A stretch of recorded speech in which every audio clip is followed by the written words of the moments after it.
አስገራሚ ዜና ነው ሰሞኑን የሰማነው።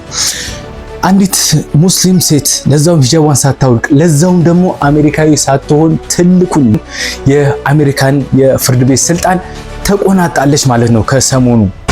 ስራዋንም እንግዲህ ቁርአንን በእጇ ይዛ ቃለ መሐላዋን ፈጽማ ስራዋን ተረክባለች። በጣም አስገራሚ ነው። ይቺ ሴት ማናት? እንዴት ወደዚህ ስልጣን ልትመጣ ቻለች? ይቺ ሴት ስሟ ናዲያ ካፍ ይባላል። ግን ይቺ ሴት ወደዚህ ታሪካዊ የዳኝነት ቦታ እንዴት ደረሰች? ናዲያ ካፍ ማናት? ናዲያ ካፍ በሶሪያ የተወለደች ሙስሊም ጠበቃ ናት። በልጅነቷ ከቤተሰቦቿ ጋር ወደ አሜሪካ ነው የመጣችው።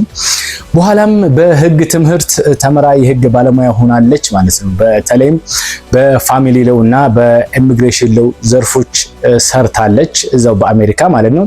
እንዲሁም ከ2003 ጀምሮ በኒው ጀርሲ የካውንስል ኦን አሜሪካ ኢስላሚክ ሪሌሽን ቦርድ ውስጥ ተሳትፋ ነበር። እዛም አገልግላለች። ከዛ በፓሲፊክ ካንትሪ የእስልምና ማዕከል መሪነት ተሳትፎ ነበራት። ከጠበቃነት ወደ ዳኝነት የተዘዋወረችው እንደ አውሮፓውያን አቆጣጠር በ2023 አንድ ታላቅ ለውጥ ነው ተከስቶ ነው። የኒው ጀርሲ ገዢ ፊል ሞርፊ ናዲያ ካፍን ለሰፕሬስ ካውንት ዳኝነት እንግዲህ አቅርቧታል ማለት ነው። በዛ አማካኝነት ነው የመጣችው። የኒው ጀርሲ ሴኔትም ሹመቷን እንግዲህ አጽድቆላታል። ከዚያም እንደ አውሮፓውያን አቆጣጠር ማርች 2023 ላይ የፍርድ ቤት ዳኛ ሆና ቃለ መሐላ ፈጽማለች ማለት ነው።